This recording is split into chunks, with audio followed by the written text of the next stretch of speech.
Goskestraat 12, steeds afgesper en onder 24 uur polisiebewaking. Eunice verneem die polisie probeer beskuldigings vermy dat daar met die toneel gepeter is.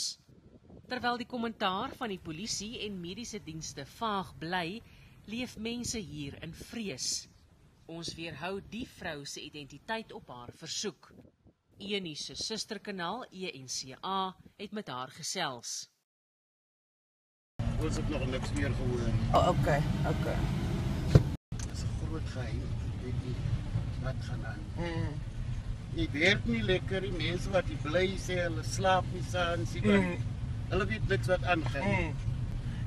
Die aanval op die van Breda het vermoedelik vroegoggend plaasgevind, maar niemand het 'n geluid gehoor nie.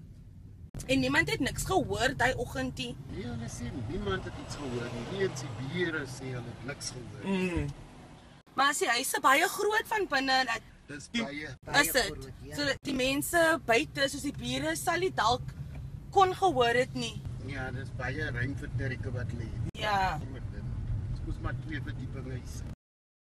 Die gesin het na bewering min vriende op die landgoed gehad, nadat hulle eers verlede jaar uit Perth teruggekom het en hier ingetrek het.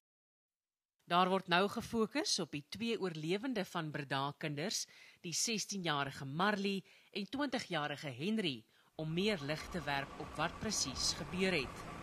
Marley is in 'n bestendige toestand in die vergeleë medikliniek. Terwyl sy onder streng polisiebewaking is en geen besoekers toegelaat word nie, is Henry in 'n oom se sorg. Hy het ligte beserings in die aanval opgedoen.